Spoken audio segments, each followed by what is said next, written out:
Previously on the Nerd Crusade podcast. Here it is. Thank you. Udders for Justice. Basically a hashtag. Hold on. You know what? Fuck it.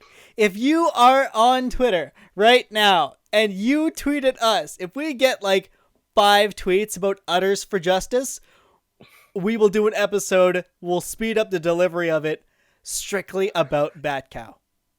You can lead that designation of BATCOW Justice. Welcome back to another issue. I'm Beastie Boy. I'm Table. I'm Red. And the desire, Brando. And in this issue, Red wrangles the Bat fam's Bovine and brings them home to the range. So, previously on Nerd Crusade, we brought the concept of doing an episode all about BATCOW with hashtags Udders for Justice. Well, because of you loyal viewers and the people on Twitter, we reached our goal, and so I bring to you the story of BATCOW. BATCOW. There's a lot of legendary writers at DC. Do you want to know which one of those actually invented the character? Please, enlighten me. Anybody got a guess? Tinian. Grant Morrison. It is, in fact, a Grant Morrison. Holy shit! Motherfucker. Listen, I didn't even do research for that. I literally just took a wild guess. Yeah, it's Grant Morrison and Chris Burnham. However, before she trotted into main continuity, there was one BATCOW before her. Oh. Really now? This cow showed up wearing the cape and cowl, like the cape and cowl, appeared in Tiny Titans number 17 in a story where the Titans lost the cape and cowl, and this cow stole it, and they have to get it back. What? Wait. The cow stole it? Yeah. Batman lost it. He didn't know where he put it, so he sent Robin and Beast Boy to go find it, and Cyborg. And then you flip the next page, and it's a cow wearing the cape and cowl. And they have to get it back for him. Why would he not put a tracker in his cape and cowl, idiot man? It's the Tiny Titans universe. There's no sense. It's meant for kids. Fine. True enough. So this cow basically uttered its way to the costume. That he did. Get ready for more of those, folks. Strap the hell in. In main continuity, Grant Morrison first made BATCOW appear in Batman Incorporated Volume 2, Number 1 from 2012. I think you need to be referring it to as the Caped Curdsader. Yes, you're right. This is the tale of the saving of the BATCOW. We join Batman and Damian Wayne Robin as they hunt down a low-level villain known as Goat Boy. Goat Boy. He and his cronies serve the organization of Leviathan. Table, who's Leviathan? Okay, Leviathan's weird because it was originally created to like oppose Batman Incorporated, since if Batman was going to be a company, the League of Assassins wasn't going to fuck around and we're going to also be a company. But when you look at the list of their enemies, you get Batman Incorporated, Checkmate, another like secret organization, Green Arrow, Lois Lane, Plastic Man, The Question, Robin, Supergirl, Superman, and the entire United States government. So, that's unfair, but cool. They really go from being like, we're anti-capitalist, but in the worst way possible because we're going to use child soldiers and mind control, to we're going to expose every state secret in the world in the name of transparency. Like, Wow. They do whatever. They are partially responsible for the clone that stabs Damien in the spine, so neat. Ooh. Hold on to that thought. So, Goat Boy and his herd are holding up a slaughterhouse. Batman and Robin deal with the criminals, and Damian notices a cow with a star on them. The cows with the stars on them are being treated different, like they're not cut up as meat or doing something different with them. One cow alone remained from the bloodshed. Damian then proclaims that not only will this cow go on to be called BATCOW, but also he's vegetarian. He's a vegetarian now, and this is BATCOW. So you're telling me that Damian Wayne, Robin, and this cow are now part of a dynamic duo. They are, in fact. Okay. A few issues later, in issue 3 of the same series, Alfred can be seen taking care of BATCOW by brushing him after some tests prove that it's actually carrying a hormone derived from Professor Pig's quote-unquote pharmaceutical breakthrough. I need one answer right now from you, Red. Go for it. Professor Pig, is he accredited? Where does he teach? I'm going to say that none of those he actually holds. It just happens to start with the same alphabetical letter as Pig. There's enough problems with Gotham's academia without falsifying titles, you bastard!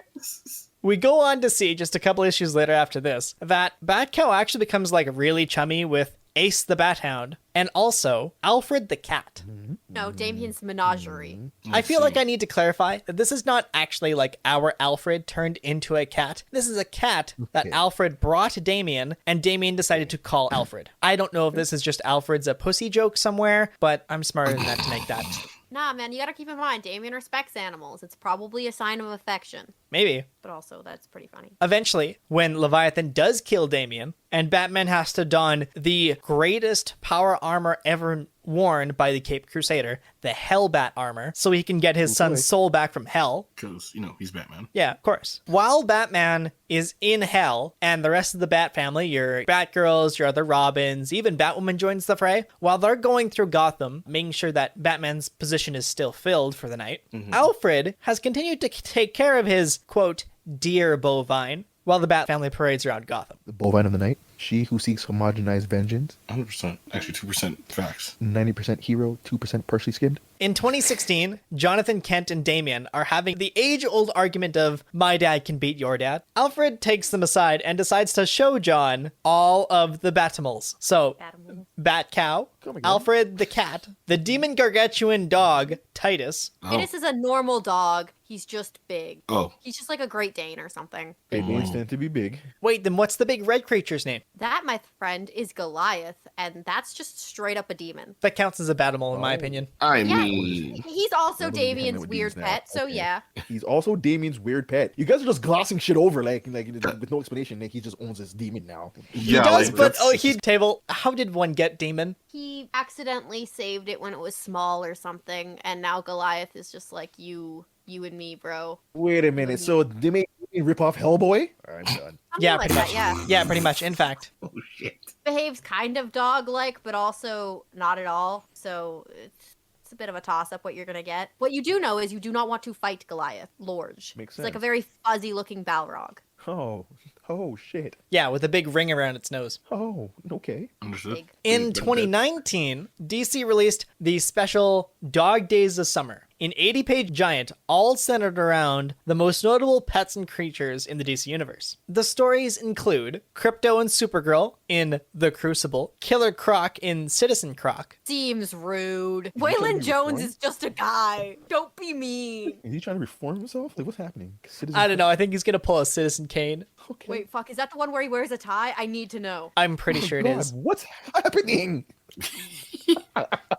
What? Listen, there's more, I promise. There's a comic panel where Killer Croc is wearing a tie for a job interview, Oh, and I stop! need to see I was it. gonna ask if he's looking for job postings. You're being serious. Yeah, we're Oh, serious. my God. No, enough. Okay. My boy, Captain Carrot in Crisis on Earth 26. You guys are telling me Killer Croc's out here being unemployed. Like, this is, no, I can't believe this is okay. Wow, He's got to find a 9 to 5, my guy. wow. The real okay. reason he's a cannibal in the sewers because he can't find a job. Wow, man. That's so worse. Because when I think of Killer Croc, I think of the Suicide Squad one. Oh, holy shit, man. I'm dying. Animal Man in Rio Celeste. Our most favoritist Red Lanternist boy, Dexstar, He's the in best boy. Tourist Season. You know you can't have a book like this without Beast Boy himself. Oh, yeah. Right on. His story is called All Beast Bright. And lastly, the one that we care about is BATCOW in Panic at the Midnight Rodeo. Panic at the Midnight Rodeo? Rodeo, What, yeah. Was Mr. Brendan Urie not available? No, we got his knockoff cousin, Brandon Urie. This story follows two brothers, Billy Ray and Cyrus. Stop. No, I it didn't hear that. I did not No, just it hear does that. not. No, I stop. I pause. I need a moment to breathe. Hold on. Is there an image of these brothers? There can be, yeah. Oh It's my on God. screen. Man said Billy Ray and Cyrus. Not even one person. Red, I'm looking at the image. Why in the Sam hell is there a Joker cow? Okay, so What I'm is- gonna stop. Wait, what? Wait, just let him say because the name that we're looking at is funny as hell. Listen, okay? So Billy Ray and Cyrus are trying to ride this bull named Laffa, also known as He Who Will Not Be Ridden. Stop. This is so stupid. Red, my friend, Red, whom I care about very deeply. What in tarnation?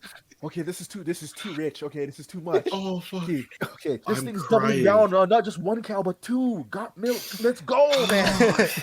Billy Ray tries hard, but ultimately fails riding Laffa. Because Laffa is so edgy as hell, so much so they make a reference to Heath Ledger's Joker with a "Why so serious" line. So because Laffa is gonna run at Billy Ray and Cyrus, right? Before Laffa gets very far, BATCOW literally swoops in and saves Billy Ray's achy breaky heart and body. You were saying that one. I like it. Thank you. Okay. So Laffa inevitably gets all tied up by its horns and its hooves and, pulled away so it can no longer do any damage. Billy Ray, in gratitude to BATCOW, would go on to say, "She's not the cow we deserve, but the cow we need." Shit. Now, if you had to guess who wrote this story, who would you guess wrote this story? I'm not saying Grant Morrison anymore. I'm past that now. Who? Oh God! Please let it be somebody legendary. I'll die. Panic at the Midnight Rodeo was done by none other than Nightwing-hating Dan DiDio. Oh no! My God! Oh this explains many things. I can never say his name without wanting to go off into like a really shitty rendition of Darude Sandstorm. Wow! Unfucking fortunate. How dare he? How dare he make something so funny? This is it. Listen, it was hilarious. As I was doing research for this episode, the more I read, the better it got. Just looking at this fucking heifer, okay? It's got like the Heath Ledger red smile painted on for no other reason but because Dan DiDio thinks he's funny. It's just green. It's a green cow for some reason. My real question is, why the fuck does BATCOW stay in the Bat Cave? Ma'am, sir, what? Because Alfred takes care of her. Let her get some sunlight. Let her frolic. I'm sure that... No table. These are teats of the night. Never say that to me again. I'm so sorry. That was so loud. So vicious. Well, if words could kill. I say that with love and affection. Our next story takes us to Future State. Okay, wait. BATCOW is alive? Wait. BATCOW is still alive in Is there a Bat Cave? Wait, hold on. This is one of the creatures in the Batcave that Bruce actually seems to enjoy having around. And in my personal opinion, in my headcanon, it's just out of sheer absurdity. I let all of these orphans come into my home for free, fed them, put a roof over their head, and this one brought me a cow. I love this cow. You can never forget that Bruce Wayne has an incredible sense of humor. He has to. This motherfucker really committed to the brand of Bat. No one does that unless they think it's at least a little bit funny. He let a 9-year-old name everything he owns Bat this and Bat that. He's gotta have a sense of humor. And I think that a cow living in his cave, right up there. Perfect.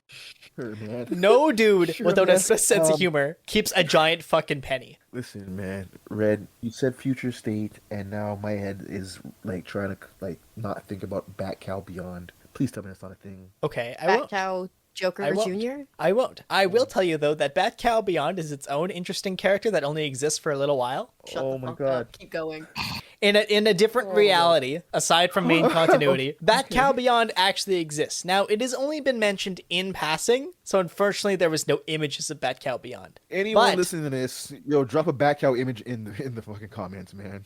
Yeah, if you follow us on Twitter, leave a BATCOW image in the comments. Or, what I encourage everybody to do, if you have any artistic skill whatsoever, draw BATCOW Beyond for us. Oh my Please, gosh. just drop that in there. Our next story takes us all the way to Future State, where Wayne Manor needs to be evacuated. And so Bruce Wayne goes in, grabs Ace the Bat Hound, Alfred the Cat, and the cow, and loads them all into the Batmobile to drive them away. Hold your phone. Wait. Does he lift the cow? He fit a cow and all that in a Batmobile? Yeah, it was the Noah's Ark of Batmobiles, in fact. Look, no. Does he lift the cow? It's not shown, but it is shown that the Bat Cow is inside the Bat Car. Look, man, cows are fucking heavy, but Bruce is pretty strong. It's not off the table. He can kick a tree in half. He can deadlift a cow. Or maybe not far. You're not wrong. And that brings us all the way current with BATCOW. Having not shown up very often, but being the longest running Grant Morrison joke anybody's willing to make, it's dope. It's hilarious. I love the fact that people have taken this absolute joke of a character that Grant Morrison put in the book to show, haha, the Bat family got so big and so absurd, we're going to put a cow in it, ha ha ha. And now people are taking that joke and riding it. She's lactose intolerant to crime. I love all of it, though. It's sheer stupidity that belongs in 60s Batman, and you're bringing it in now. And you know what? Ham it up all you want. We're at the point now. Batman's done every fucking thing. thing in the world. So I mean, why not have more fun with the guy? Sure, I'll take it. Now, I through our support any agenda that lets Batman be fun. Yeah, man. hard facts, that dude needs to smile more anyway. Through our efforts on Twitter, we got some of our fellow Nerd Pod creators to send us some questions. We will play those for you now. The first question is from Girls Talk Comics.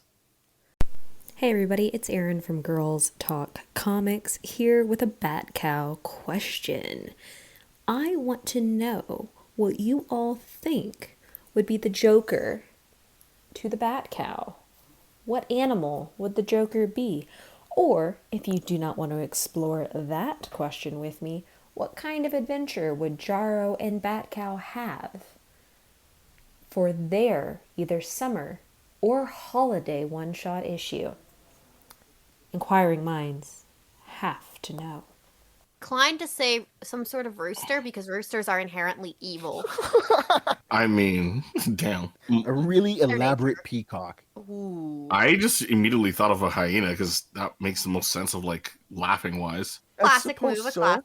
Yeah, I was going to say a coyote. That's another one too. Coyotes are rude, anti-farm. I guess the coyote kind of works as well because they tend to be like solo hunters.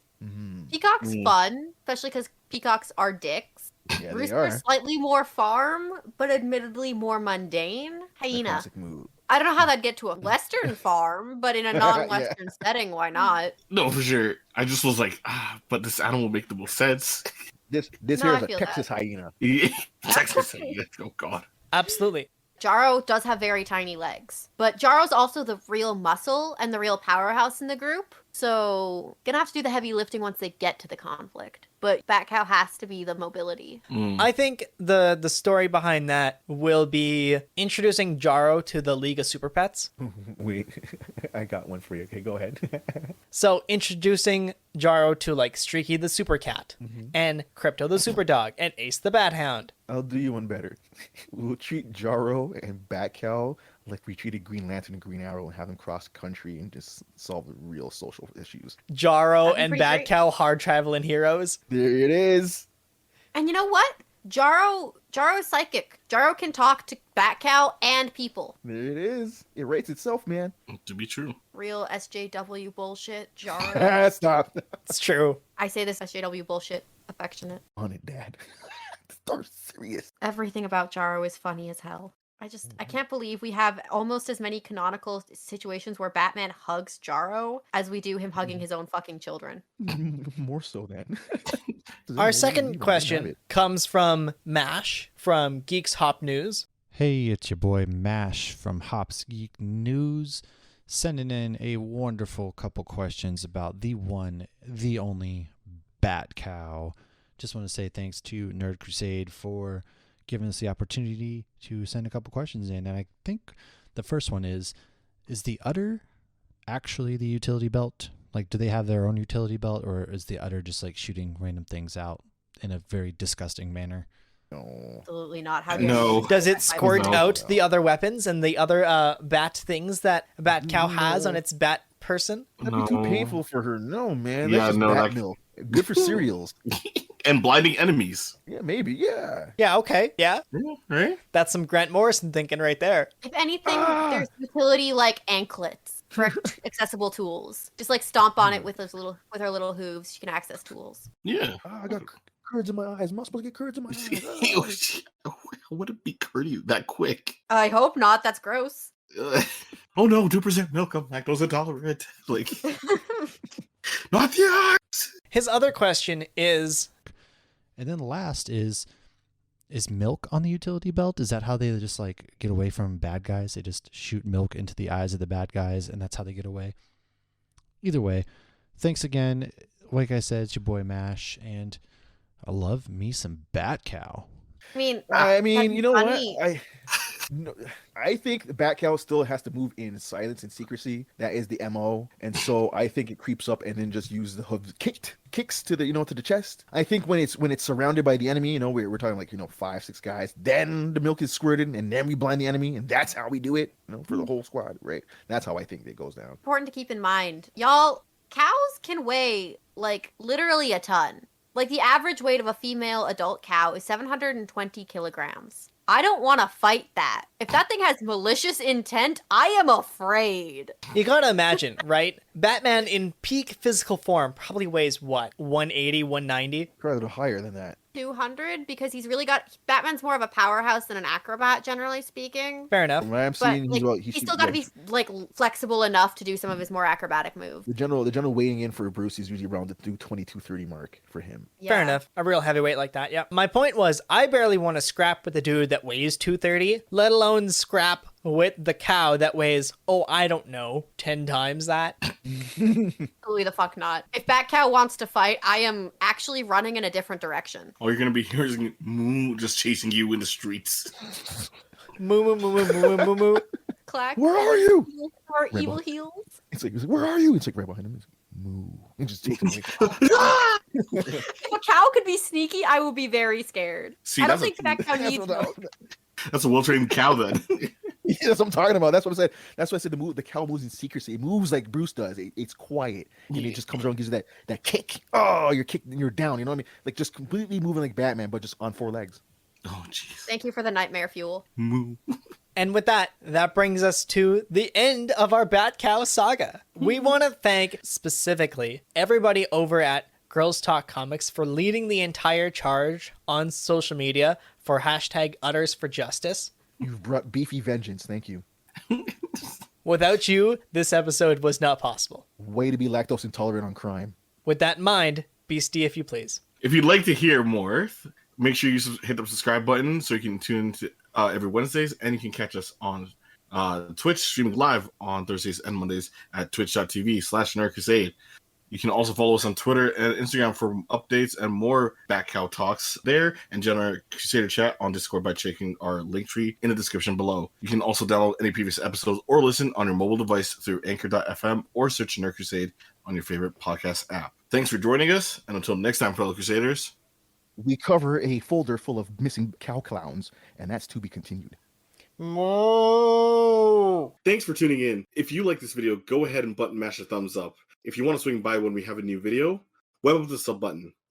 Oh, and while you're at it, hit the bell to be notified by.